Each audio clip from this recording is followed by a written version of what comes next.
Sorry, just telling my kids to calm down the noise a little bit. Welcome everyone. So we're running the Easy Essentials class tonight, which is a really good introduction to the Thermomix and has some really great basic recipes that everyone should love in your family as well, which is great. I am Lisa Hayes. I am the team leader in Franklin area. Oh, something to do with the speaker. Oh, I'll get a little bit of housekeeping. If you come on, just pop your mute button on. If I can find you, I will help you if I can. But yeah, so I'm Lisa. I am the team leader in Franklin and will look after Franklin and South Auckland. Our team is Aroha Kai, and I have 4 of my lovely consultants here helping me tonight. So we're gonna get cracking into it pretty quickly, but what I'll get you guys to do is pop into the chat box. If you need to find the chat box, it is down the bottom. Down the bottom on a screen. And on a phone, you just tap on your screen and it should pop up as well for you. If you have any questions about anything at all, pop them into the chat box and I will try and keep an eye on it as best as I can. And there we go. Help some people just mute. There we go. And yeah, have any questions, let me know, and pop in the chat box as well. Let me know where you are from, and if you have a Thermomix, which I'm assuming a lot of you do because this is a class organized for our newbies. Let us know what Thermomix you've got and when you got it. So what we're going to do is firstly jump over to Jo. Let me see if I can find her. Oh, my screen is moving because my baby is pulling the computer. All right. Hello, everyone. My name is Jo, and I'm actually from a little town called St Andrews, which is about 15 minutes south of Timaru. And I've been a consultant for about, I want to say, 8 months now, and I've owned my Thermomix for over 2 years. So I started with a TM5 and now got 2 TM6s. So tonight I'm making, this is actually one of my kids' favourite meals. They absolutely love the soup in this meal, so sometimes I do just make the soup, and we're going to be making the chicken veloute meal. So just going to make a start here, and it's asking for 1 garlic clove and 80 grams of brown onion, which is cut into pieces.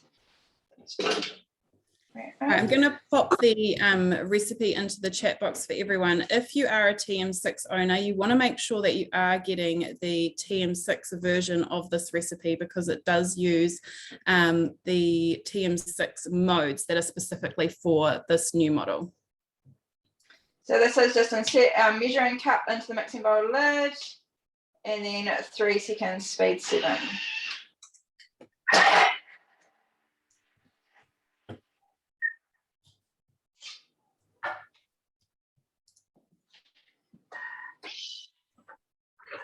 So you can see it has really nicely chopped up all my onion and garlic. I'm just going to scrape and add 30 grams of olive oil.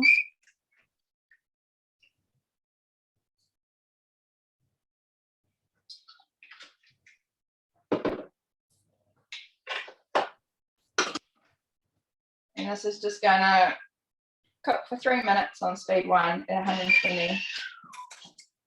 Amazing. So while those onions saute, we're going to go over to Carla. If you can just introduce yourself, Carla, and let us know what you're making, that would be amazing.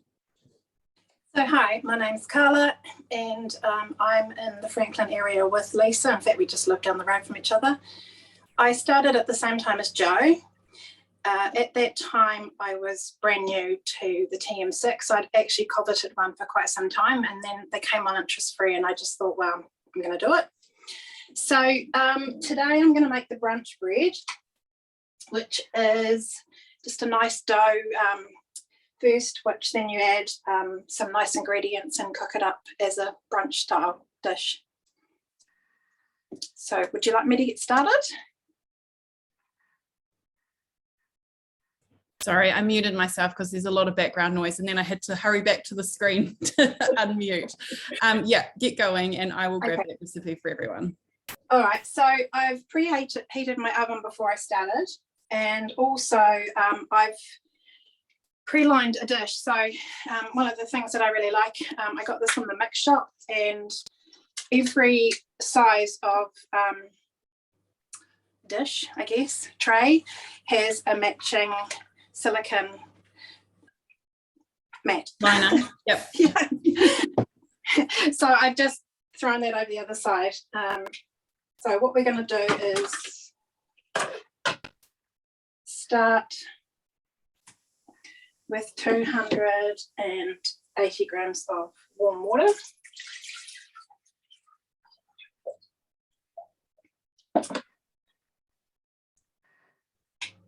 So next I'm going to add the dried instant yeast. So something that I learned from some of the other girls that cook is that in the middle of your bowl, you have the blade, and the blade has a wee kind of top in the center. So what you want to do is try and get the yeast around it because you want it in the water so that the water can do what it needs to do with the yeast.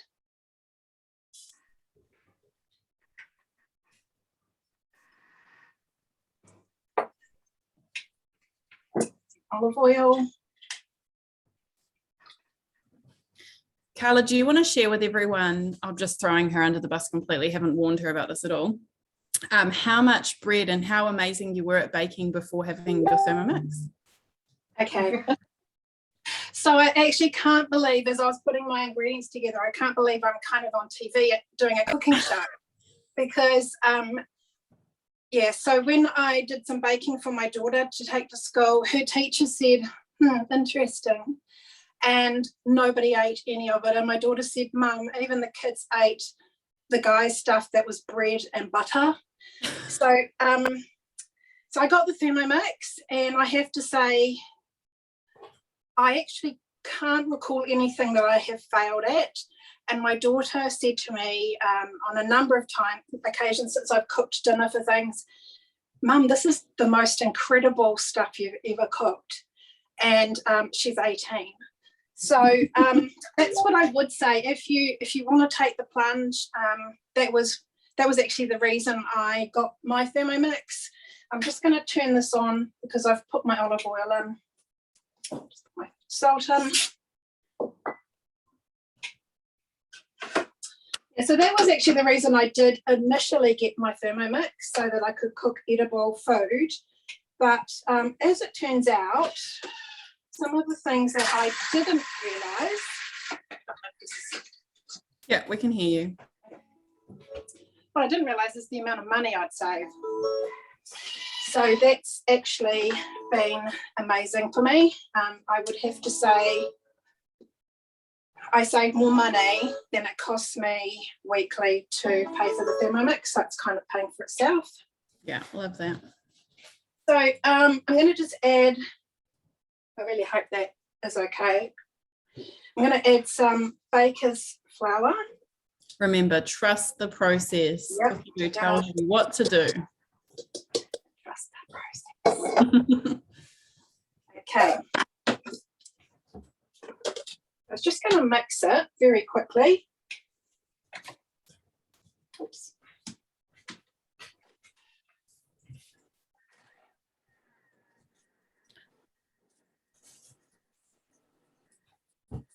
So, yeah, Odette's popped in the chat. Anyone else making any bread? What are you making? This is a great recipe, brunch bread. And actually the brunch bread dough itself as a loaf is a really beautiful loaf of bread as well. It's a really, really nice dough. And I think you could actually do something for the kids' lunches. So Vegemite and cheese, and then roll it up and make some little wee pieces that you can probably put in the freezer for the week and then just pull out one at the beginning of the day. Yeah. It's a bit of a nightmare feeding children, obviously not in general, but for school. So this is going to need, what is the ratio? I think, Lisa, is it 2 minutes of kneading, and this is equal to around, is it 20 minutes? 10 minutes of, so if you knead for around 2 minutes in the Thermomix, it's like doing 10 minutes of hand kneading. So obviously that's saving you a chunk of time as well.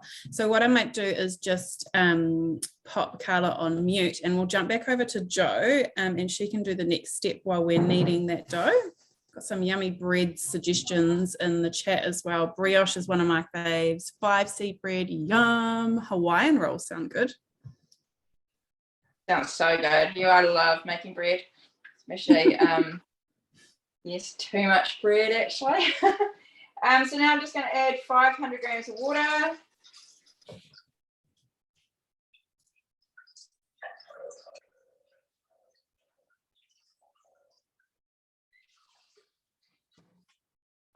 And I have cut up potato and leek and popped it into my steaming basket.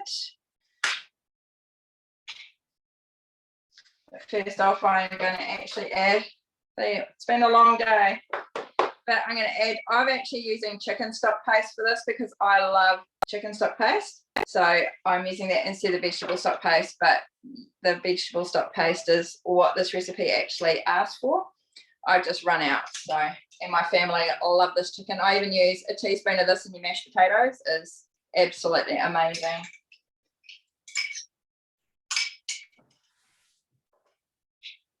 And insert my simmering basket. Into here is 220 grams of leek, just that white part of the leek, and 370 grams of kneading potatoes cut into pieces. But tonight I've just used, I don't even know what kind of potatoes they are, but they're the ones with the red skins. But I find them fine in this, in all the soups that we make. And then, yeah. And then I popped into my aroma tray. These were meant to be chicken. Again, today we're using the whole of what we have in our fridge because in our house at the moment we're trying to do less waste. So we were really guilty of wasting a lot of our food. I was throwing out food at the end of the week. So we're trying to only do one supermarket shop a week, which is not until tomorrow. So I was really determined to not break that. So I have this chicken already in my fridge. So we've used that. Was it breast that you've just chopped up? Yes. Yeah, that's what we do every time as well. And everything's so interchangeable. I was actually having a chat with Kylie, who you'll meet shortly, earlier, and she was saying that, when she first started with her Thermomix, she was very by the book and followed all the instructions. But as you get more confident, you'll realize that things really are interchangeable. It also asks for tarragon leaves, but we're not huge fans of fresh tarragon. I can't even get fresh tarragon down here at the moment. I do not have a herb garden. So I've actually just seasoned mine with some pepper and me. Yeah. So again, you can use whatever you've got. And that is just going to pop up on top. And it's 17 minutes, speed 1. Perfect. This is great because now I can go away and bath my kids or get them ready for bed because I don't have to be watching this. Amazing. I'd love to see some suggestions of other things you think you could season the chicken with as well. We've done paprika before, which was really yummy, but there's so many different things that you could do. Pop in the chat box and let me know what you would do. So we're going to jump back over to Carla now, and you'll see she was standing very close by her Thermomix that whole time because the Thermomix is happily left alone a lot of the time, but when it is kneading, it is the only time you do not leave its side. Well, you can leave it side, but kind of hang around the area. Yeah, I think that I don't like to leave it at all, but I can, potter around the kitchen. Sometimes I have my laptop in here and I watch TV. So what we've done is we've finished the dough.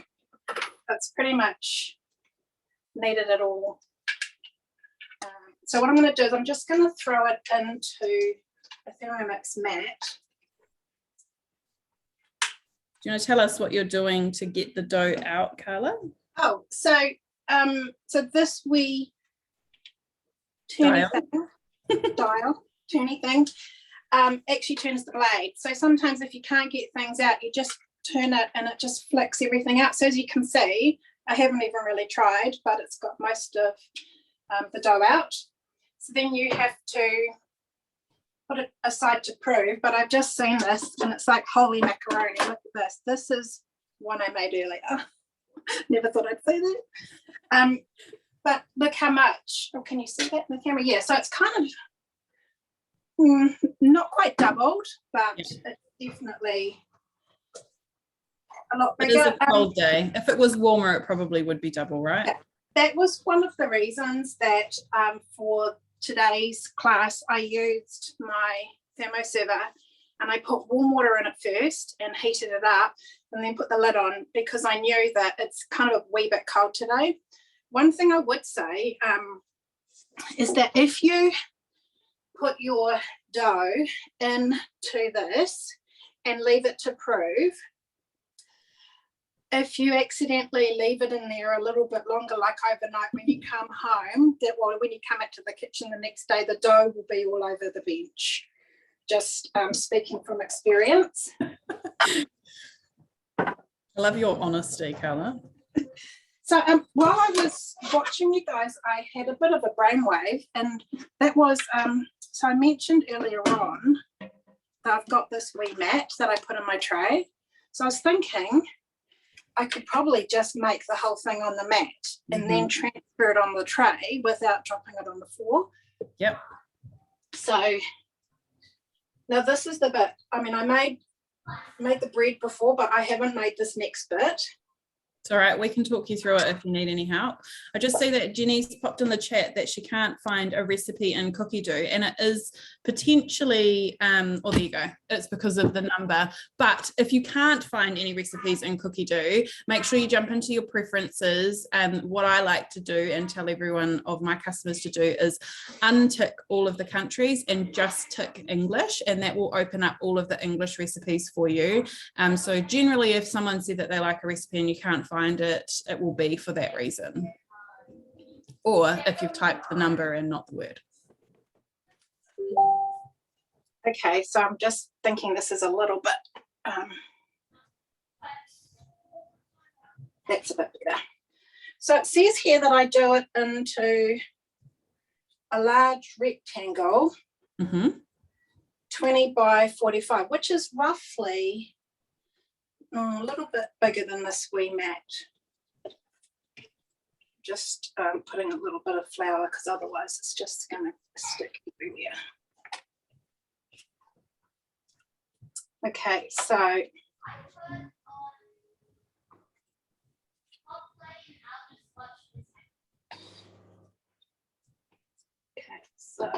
got my rolling pin. It's a nice looking rolling pin you have there, Carla. It's a French style rolling pin from the Thermomix store. And like so many of my friends, we're addicted to that shop. And then they bring out new things and you think, I don't need it. But then you kind of do. Just want to say that the knives are actually live in the mix shop, and those knives, they are literally the best knives I've ever used. Like the big one, I call the murder knife because it literally looks like you could chop somebody into little pieces with it. And they're very sharp, but those knives, I am absolutely in love with them.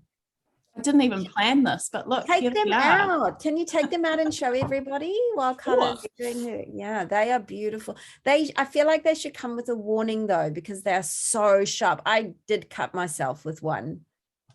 They come in beautiful packaging as well. I'm a sucker for good packaging. Japanese knives. Ooh, look, that's the murder one.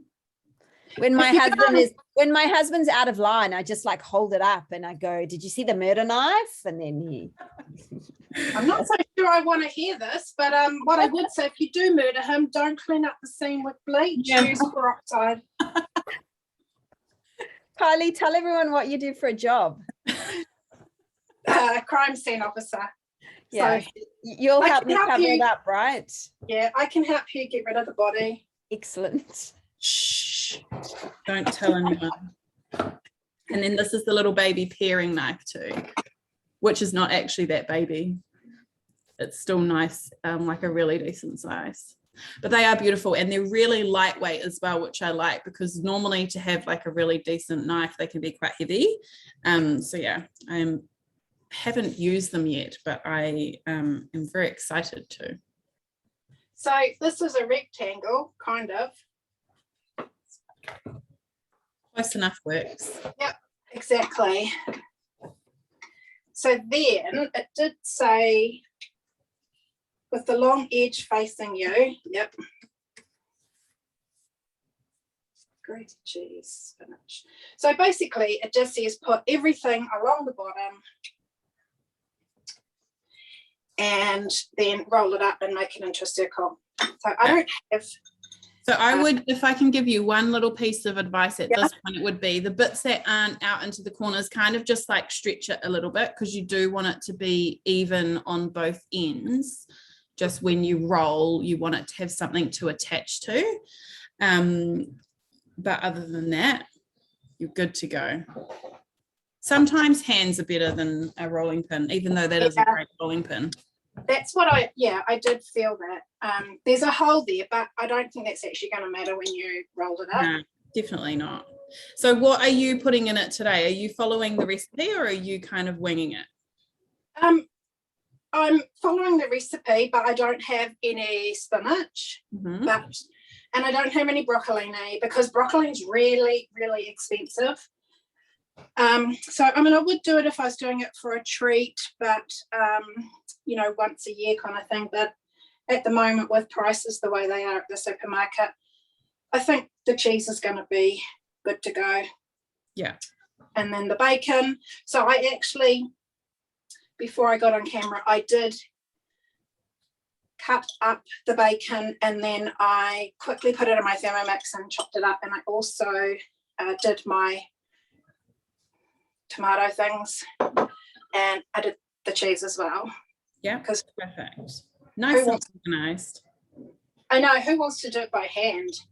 So you can follow the recipe if that's what you want to do, like Carla's doing today, or you can change things up and do pretty much anything you want. Like she suggested a little bit earlier, doing like a Marmite and cheese one for the kids.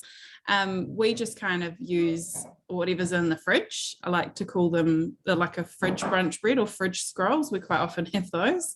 But yeah, pop in the chat what you think you would pop in it. My favorite ones are the sweet ones.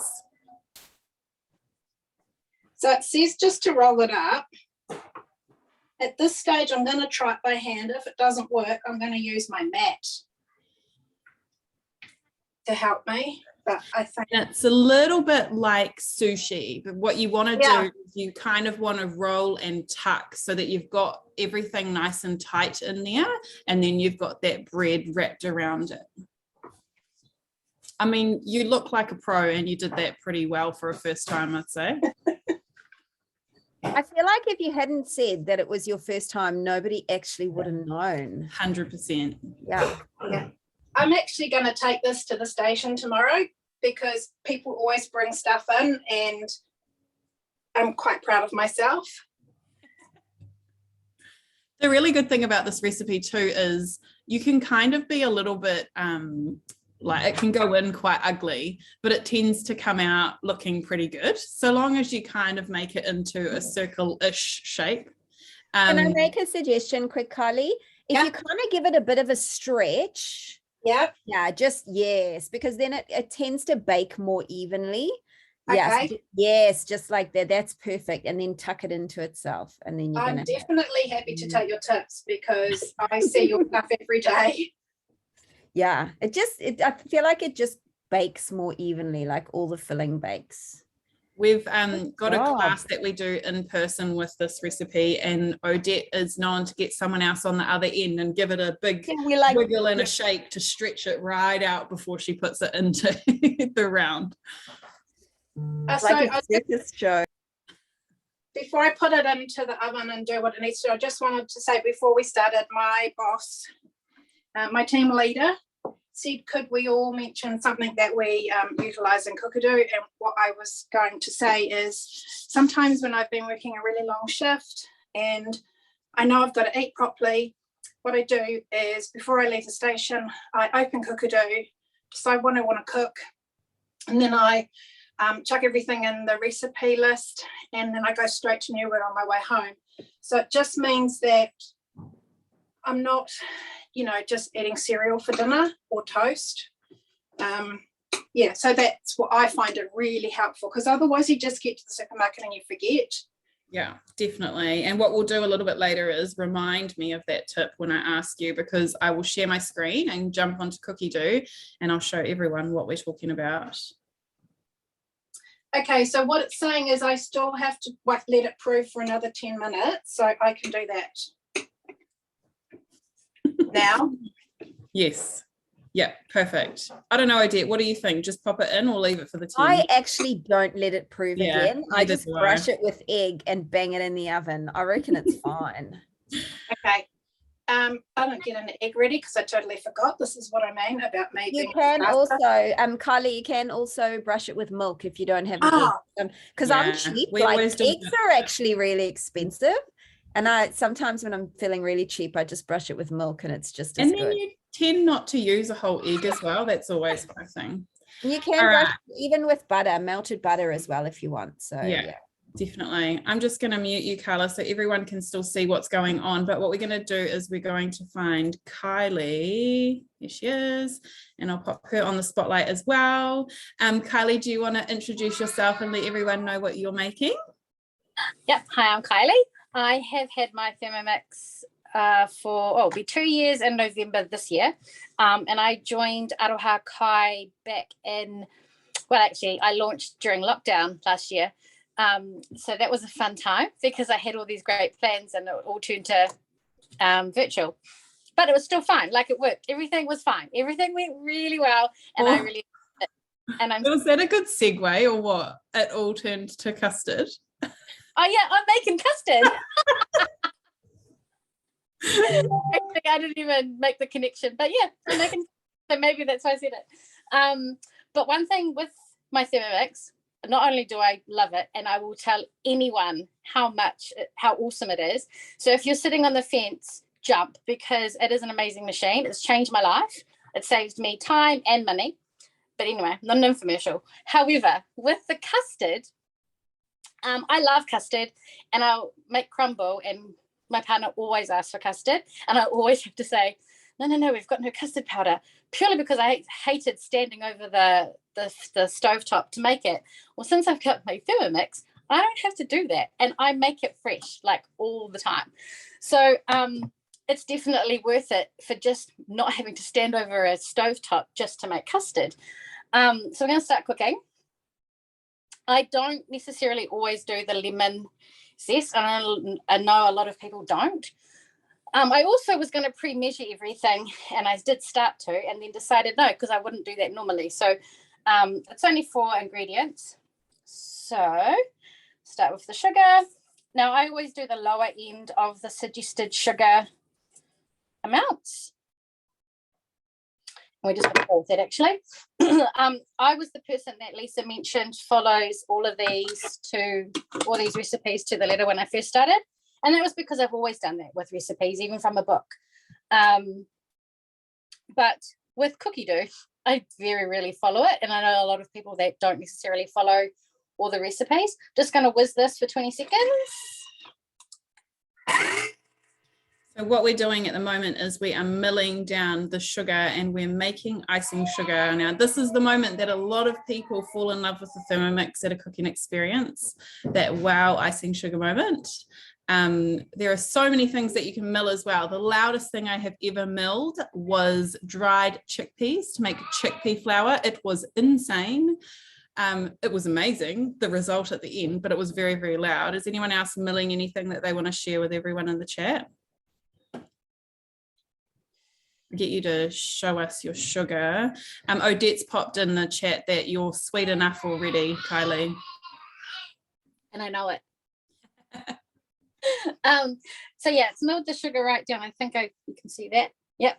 Yeah, amazing. I did a reel on my Instagram actually showing the beautiful, when you have lots of sugar in, it has this beautiful mist. I call it the magical mist. Always happy to show that one too. It says scrape down, but actually not much up the side, so I'm not going to worry about that step. And this is one of the things, like you kind of learn to when to wash it, when to not, when to, you know, that song, you know, when to hold them and when to fold them. Well, it's kind of like that with your Thermomix. As you get more confident with it, you start to, you know, do your own thing, because you know, we don't cook anymore with Thermomix, right? So it is just becomes your own little world, and you do your own little thing. So now I'm just going to add the corn flour. Now you can follow the tips at the bottom of this and make really thick custard.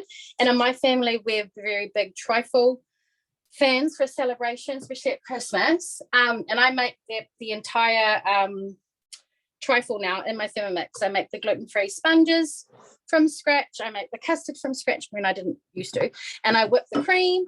I make the jam in my Thermomix to add to the trifle. And the only thing I probably don't make in my Thermomix is the port that we put in there. But maybe one day I'll do that. I don't even know if you can, but, you know, I'd give it a go. So 2 eggs. If you were making it thicker, you'd put in more corn flour, and I think it's 2 extra eggs. I don't need it very thick tonight, so I am going to follow the standard recipe, which is very rare for me these days. Well, you're not, because you didn't put lemon in, right? Oh, that's true. So it still made it my way. And then it's just the milk. Now, I always just use the low-fat milk because that's what we have here. And it still turns out beautiful. Like liquid silk. And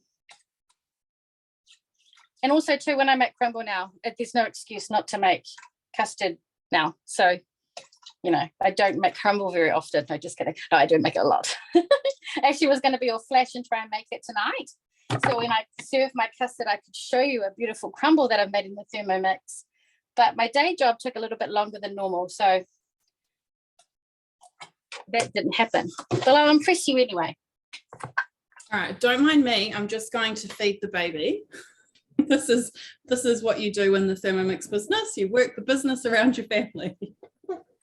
Another great thing that I love about my Thermomix is since I purchased this, several modes have been added to this machine, and I've paid nothing extra.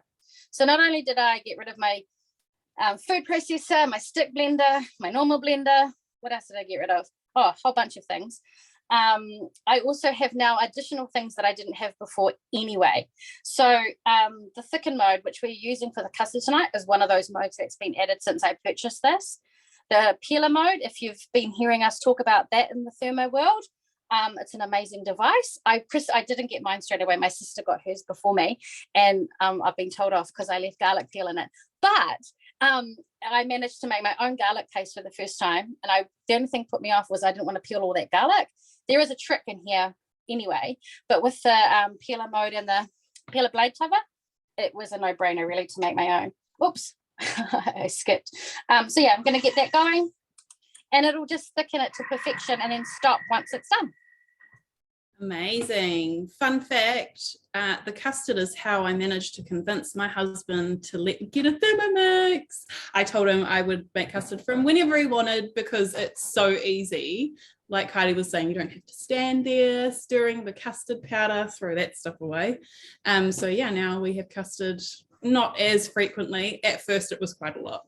What I'm going to do is I'm going to remove you, Kylie, and I'm going to add in Sally. Oh, there we go. And I think I removed myself. How do I put myself back? There we go. Sally is brand new into our team, and she put her hand up to help tonight, which is amazing. So Sally, do you want to introduce yourself and let us know what you're making? Absolutely. Well, kia ora, my name is Sally. Today making probably the simplest one, which is mayonnaise. I've only been in the Thermomix business for now like a week. So bear with me. I've had my Thermomix for 6 months. One of the reasons we got a Thermomix is because my husband also loves custard, but I promised him that I would make him ice cream. So that promise definitely came into fruition with the fruity ice cream that you can make. He loves that. So I'm going to make cooked mayonnaise. And I'm going to start by telling you a bit of a fun fact that Lisa taught me, actually. It asks for grapeseed oil, but I can never find grapeseed oil, ever. Like, I live up the road from Pack and Save and a Countdown and never find it. So I'm using rice bran oil, and I think it just tastes exactly the same. So that's a bit of a fun trick if you can't find grapeseed oil.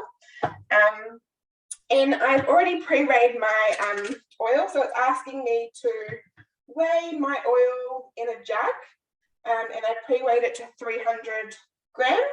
So I'm just going to go next, and it's asking me to set the jug aside, and then I've got a teaspoon of salt I'm going to add to the Thermomix. There we go. I've just popped the recipe into the chat. Have you made this one before, Sally? I have actually. It's one of my favorites. And if I want to make like a quick aioli, I'll add a little bit of garlic as well, just to make it a little bit different. You can do, I think there is a tip that tells you what you can do to make an aioli as well. You can do it raw if you don't mind that taste, just chop it up at the start. But you can even pop some in, chop it up at the start, and put a little bit of oil in and give it a little bit of a cook to like get the rawness out of it. We also have a team leader in our branch who she does confit garlic, and she does that in her Thermomix bowl, and then she pulls away the oil, and that's the oil that she drizzles in to make her cooked mayo, and that looks amazing as well. Nice. Yeah. I'm a bit of a mayo fan. Like, I'll have it in basically everything. So when I knew that I could make my own mayonnaise in the Thermomix, I was sold. I was like, I'm there. I'm going to get Thermomix. So now I'm going to add 30 grams of white vinegar into the Thermomix, and then I'm going to put the lid on, and it's telling me to cook it for 3 minutes on speed 1, and it will go up to 100 degrees. Awesome.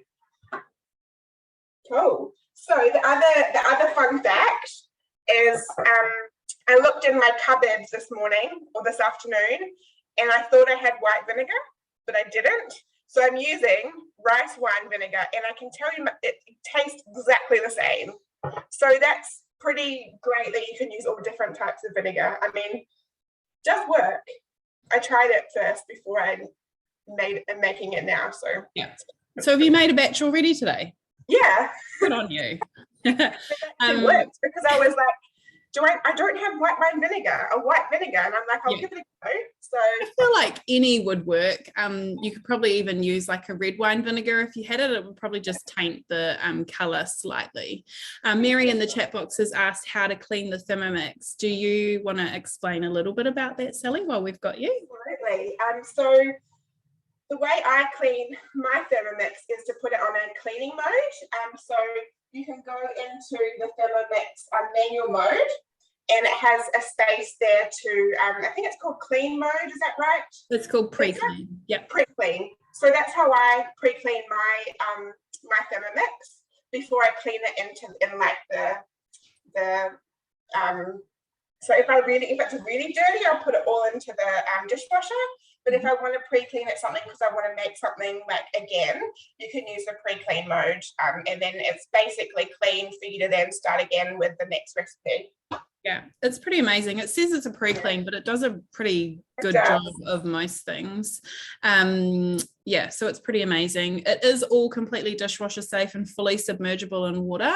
You just need to be really careful with the pins on the underside of the bowl because they go directly into the electronics. So you want to make sure that they're really dry before you put the bowl back on, and pulling your bowl apart and popping it back together, just making sure that it's sealed really well again so that the water doesn't go through into the electronics. I remember when I first made my husband make something for me, and I said, you have to clean the bowl now. And I'm like, but wait, you need to make sure that you clean the little stabs down below, because otherwise you don't want to kind of be electrocuted or something, make the work. So I'm not sure. I hope that you wouldn't get electrocuted, but it might fry all the stuff on the inside. Yeah. And you don't want to break your new Thermomix. Definitely not. Yeah. Cool. All righty. I kind of scared him, so he'd actually make sure to wipe it every time. he does it. So. Here is another little tip as well. Sometimes when you're cleaning your Thermomix, you won't have all of the pieces to put back together.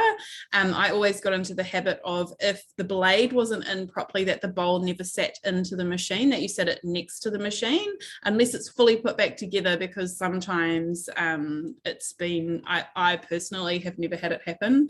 I do know of a friend that had her husband pour directly in and didn't look in the bowl, and the blades weren't in, and the water, thankfully they were just doing boiled pasta, went straight into the machine. So you can contact your consultant ASAP if anything like that happens, because we've got all the tips and tricks to be able to talk you through stuff and make sure that you turn it off and get all of that stuff going.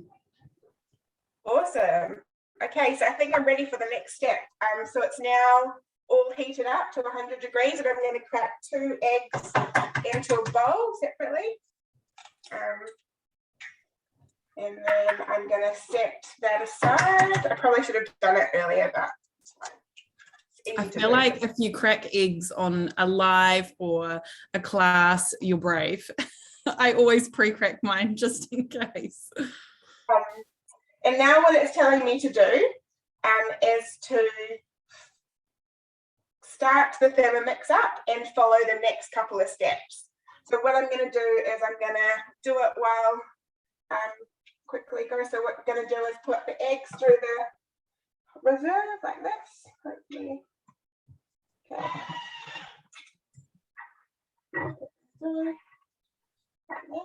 So the reason that you want to, or maybe Odette should tell you the reason that you want to have the blades going before you put your eggs in. Do you want to share with everyone, Odette? It's because if you don't, when you put the eggs in, you will end up with scrambled eggs. The first time I made this, it was a horrible. I was like, why is everybody raving about this recipe? It's disgusting. So make sure the blades are moving. It's a fantastic recipe if you actually read the instructions. Yeah. And the instructions are all there for you, and it does tell you what to do. You just, when it's a new one, you need to read it. So if you put it in once the blades are already going, it mixes them up quick enough that there's no lumps and anything. It cooks everything out nice and smoothly for you. And the next step, which I think is probably one of my favorite ones, is it's asking me to turn the dial to speed 6 and slowly put the oil on top of the lid, while this lid is still on as well. So it's a little bit like just lightly on. Does that make sense? I think it does. Let's give it a go. Oh, you can have the lid in completely. What I find is if you have it in completely, it does seal off a little bit, and you need to just lift it slightly, not out of the hole completely. But what it has around the bottom of the measuring cup is some little voids that allow the oil to go through and drip down into the bowl really slowly. So if you've ever made a mayo by hand, you'll know that you need to slowly drizzle that oil in to emulsify it. The Thermomix just helps you do that. So it's just another thing that the Thermomix does for you, which is always super handy, again saving time because you're not having to stand there for ages. Now it is mixing. Amazing. We've got someone asking how to store the Varoma and all the extra bits that come with the machine. How do you store yours, Sally? I just have a little drawer for all of my Thermomix bits and pieces. And yeah, sometimes I'll put it on top of my Thermomix if I'm feeling like quite handy, or if I've been the one to unpack the dishwasher. Mm-hmm. If my husband unpacks the dishwasher, it goes in the drawer. Yeah. So. Yeah, I know a lot of people who have small kitchens who do the same, and they keep their Varoma on top of it when it's not in use as well. I have 2 Thermomix drawers and a whole lot of containers of mix shop stuff and hidden away. Too much mix shop stuff. But yeah, all of the bits that come with the machine, you can kind of keep everything compact within the machine itself if you don't have a lot of space. But I have a set drawer as well. And it's done. So there's your mayo. I will tip it out and I'll show you guys. All in here. Can you see that? Kind of Amazing. Maybe I'll tip it out like this. Yep, perfect. And it is a lot thinner now because remember it is cooked, so it is warm and it does set a lot thicker than it looks right now. I'll show you my before, Yes. my made before. One that you prepared earlier, just like Carla. I think it was. So like see how it's kind of moving as like a whole lump. Yeah, that's one of my favorite ones to make. So thanks for bearing with me. You were amazing, especially for your first time. Thank you so much for cooking with us. I will get you, I might leave you there and bring Jo. You would think I've never done this before. Add, not replace. How are you going over there, Jo? Good. I hope my internet is still okay because it can be a bit good. It's very good right now. So what I did is the chicken is, I'll just put that underneath so I don't drip all over my floor, but the chicken is all cooked. And after the initial cook time, it actually asked me to add my veggies, which I did, and I've cooked those just for 5 minutes. And it asked you to use, is it I don't even know how to say it, your carrot and your courgette. We didn't have any courgette and I only had 1 carrot, but don't want to go to the supermarket till tomorrow, so we just used what we had, which was some broccoli and my 1 carrot. So I've just so you peel it into ribbons is what the recipe has you do, but even like if I've got carrot and zucchini, I don't do the ribbons because I don't have time for that. So I'm just going to pop this into a thermoserver, the chicken and the veggies, keep them warm, one-handed.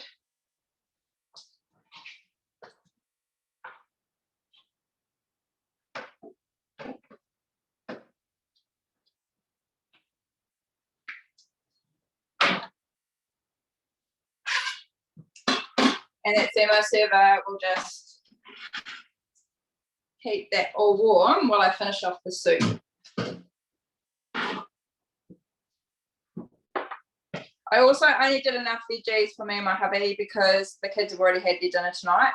And the soup, we're not going to eat that tonight because it is literally my 4-year-old's like lives for this soup. I can ask him, do you want McDonald's or would you like the creamy soup? Because that's what he calls it, and he'll ask for that. So how cute is that? Potato and leek, like I did not think he would love it, but absolutely, he'd just about eat the whole portion of soup I make. He'll just about eat all to himself. So he's going to be super excited when he discovers.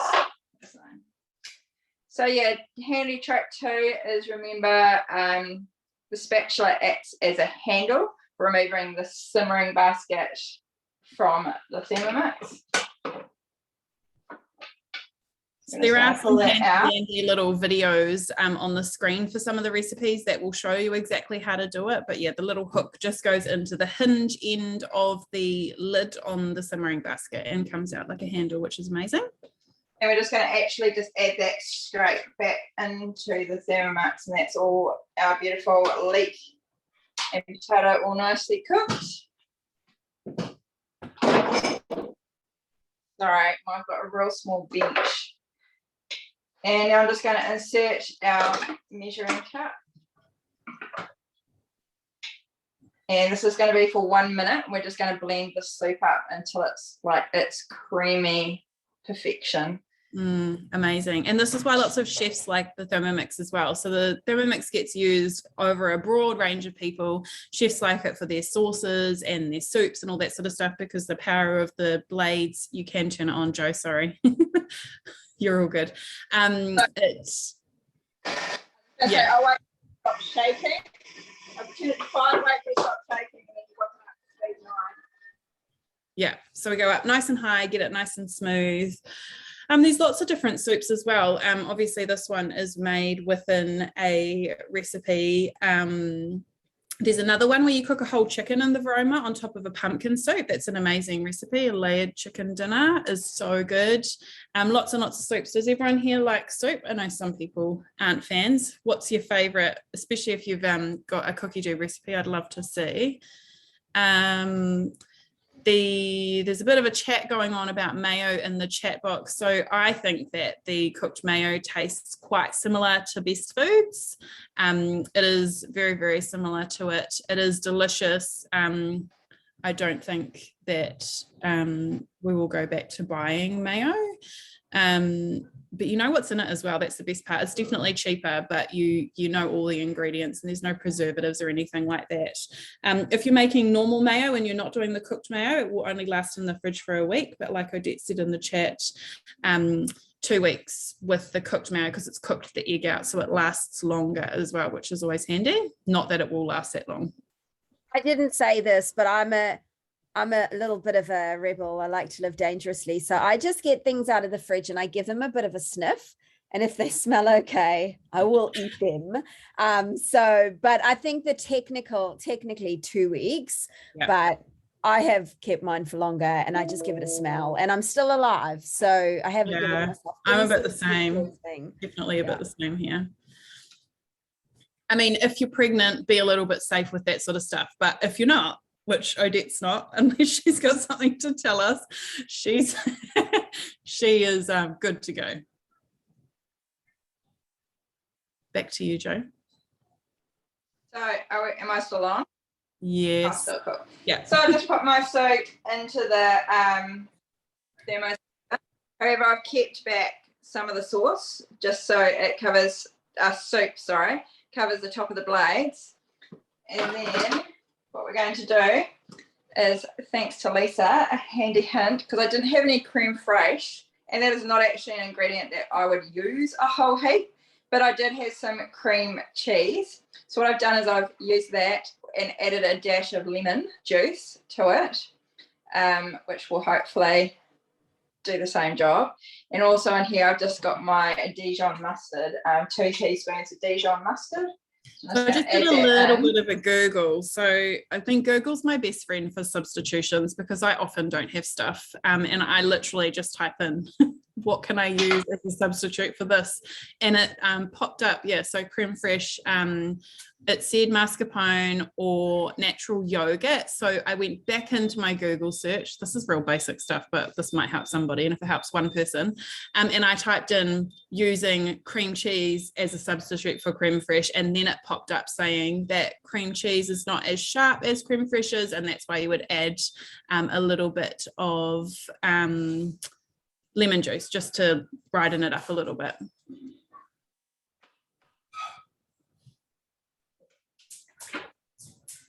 Hasn't quite. I might just give that another like 5 seconds just for that cream cheese to really mix in with that soup. The cream cheese is a little bit thicker as well, so that will be why you might need to just blitz it down a little bit more just to incorporate it. But that's the amazing thing about our guided cooking, is that it is just a guide. So if you see that something isn't chopped as much or it isn't as smooth as you would like, just go back a step. So it's just the complete opposite side of the screen to the next button. There's another little arrow and you can go back and you can just redo the whole step again. And you can also tap on the time of that as well and reduce it down if you're not wanting to do the full amount of time. That sauce is absolutely beautiful now. And this sauce actually tastes amazing on top of that chicken and veggies. And you can have as much or as little when it's, super yummy. So me and my hubby like to have the chicken and the veggies with the sauce, and then the kids demolish the soup.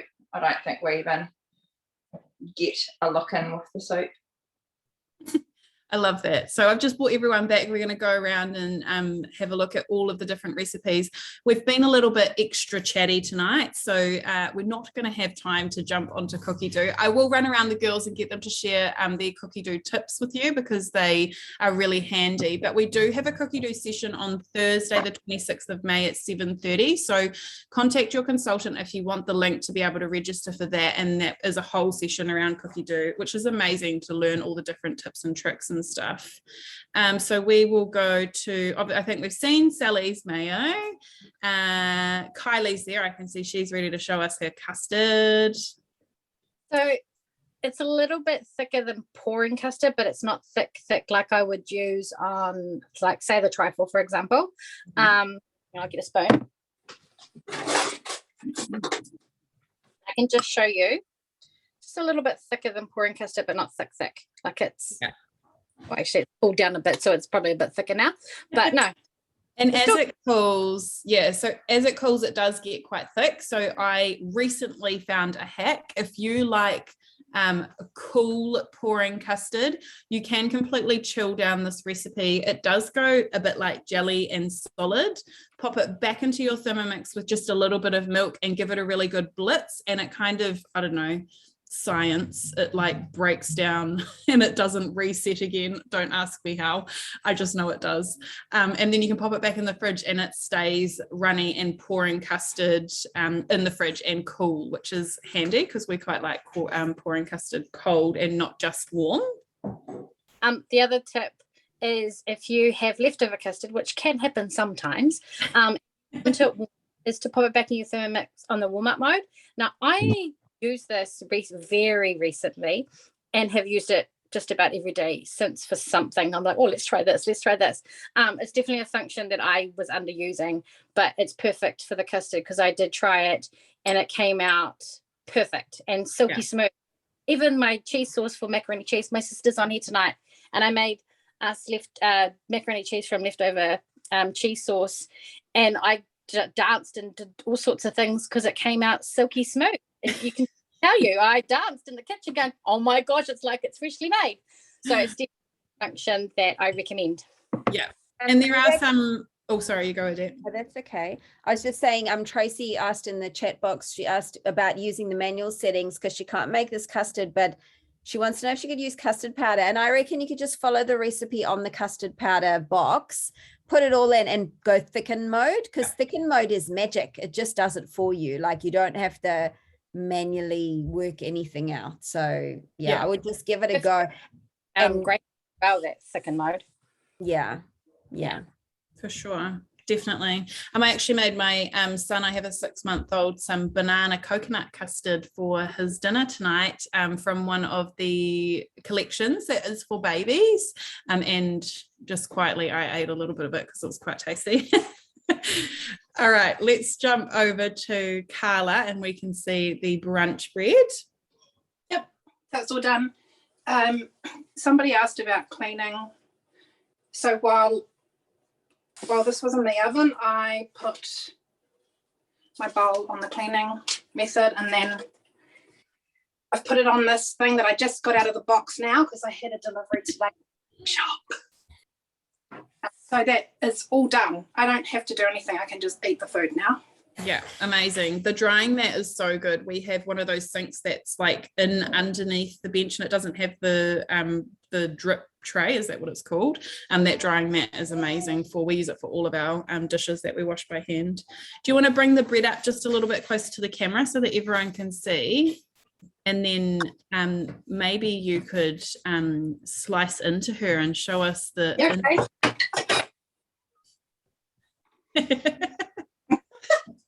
Hang on a minute. I just get it. I don't want to go through that.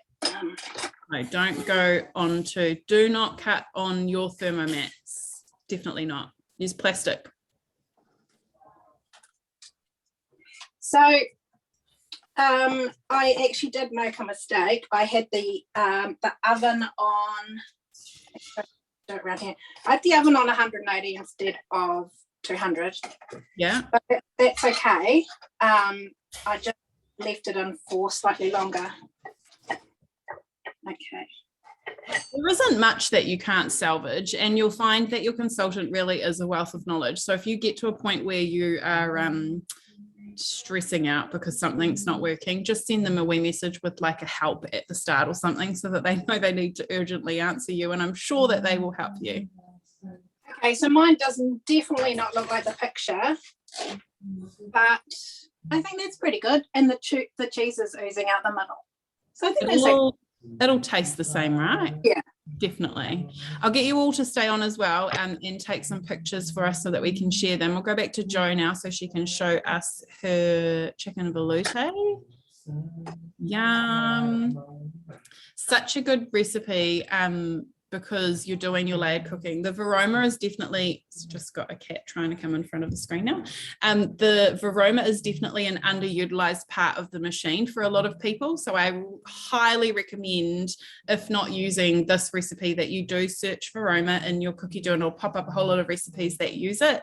And you can use it, and it more than doubles the capacity of what you're able to cook.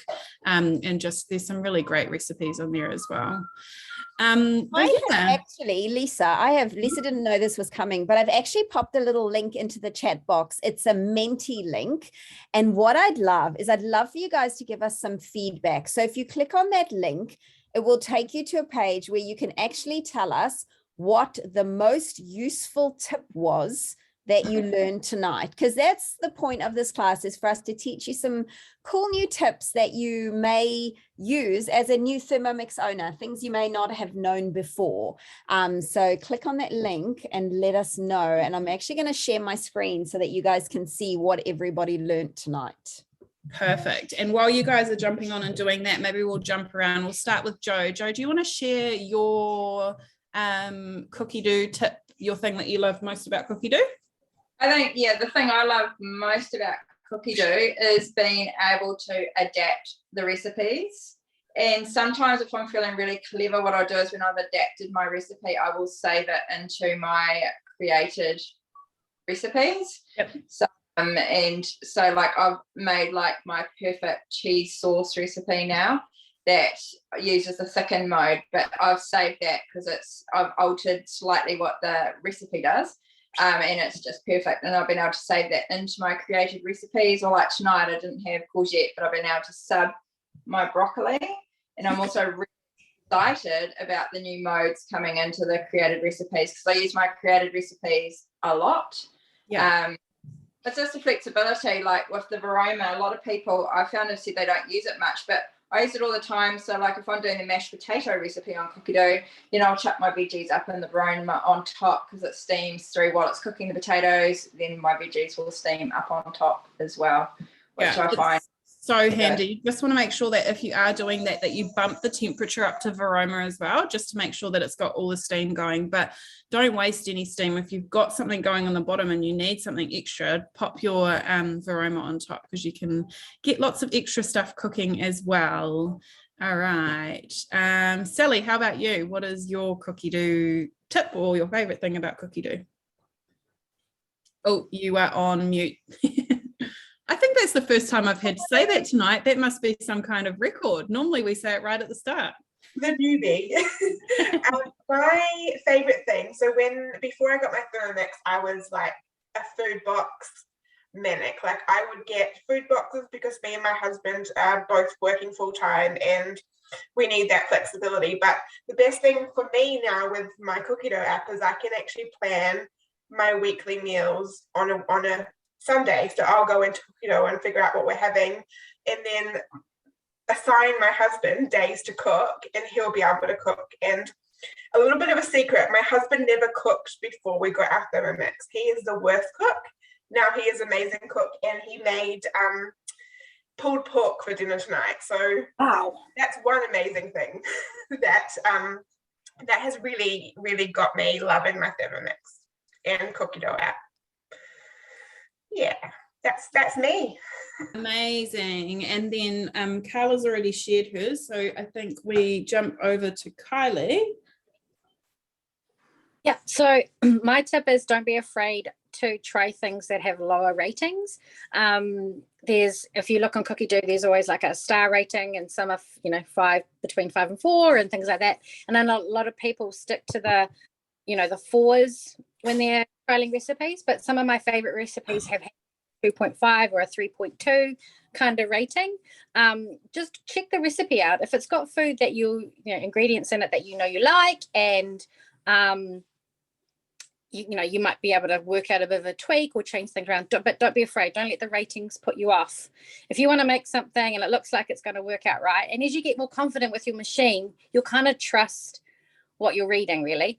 So yeah, that's one of my biggest tips, because I wasn't going to do that. I wasn't going to try these lower ratings, but then as I got more confident, I started to be a little bit more adventurous and try things out. And like we've already said, you know, we don't always follow the recipes anyway. So it gives you an idea. So don't get put off.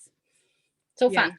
Definitely. And also we were saying earlier that if you do find a recipe that has a low rating and you love it, make sure that you then rate it so that it can hopefully bump that recipe rating up as well. Also, if you are looking at the ratings, it's all relative to how many people have rated as well. If it's got a 2.5 and only 2 people have voted, then obviously one person didn't like it and one person did. So you can obviously see if it's a low amount of people that it's not as important as well. If it's got tons and tons of people saying it's horrible, which is not very common at all, maybe, just be careful. But yeah, that's everything. Thank you guys for coming along. I hope that that was helpful to you and beneficial for your Wednesday evening. Thank you for coming, and thank you to my lovely ladies from my team for cooking as well. I'll get you ladies to stay on so that we can have a photo once everyone has jumped off. Odette, is Odette still around? I am still around. I have gone nowhere. Yes. Okay, little domestic goddess. So earlier today, I made this, you know, because I used the other one and I'm letting this one prove. Can I leave it overnight in my thermoserver and cook it another one tomorrow? I would leave it in the fridge just to slow down the rising process. So pop it, you can leave it in the thermoserver, but just pop it in the fridge and then it'll rise much slower through the night. And then, yes, you can do it tomorrow. If you don't want to use it tomorrow, you can also put it in the freezer and then that will stop the rising process. And then what you just need to do is when you take it out of the freezer, let it come to room temperature and do a tiny bit more rising before you roll it out and you put it in the oven. Yeah. Good. Dough will safely stay in your fridge for about a week as well. So if you're going to use it within that time period, your fridge is a safe bet. Definitely. Right. I'm going to do something for my neighbours tomorrow night. Oh, I love that. Surprise them. Nice work, team. Thanks, Odette.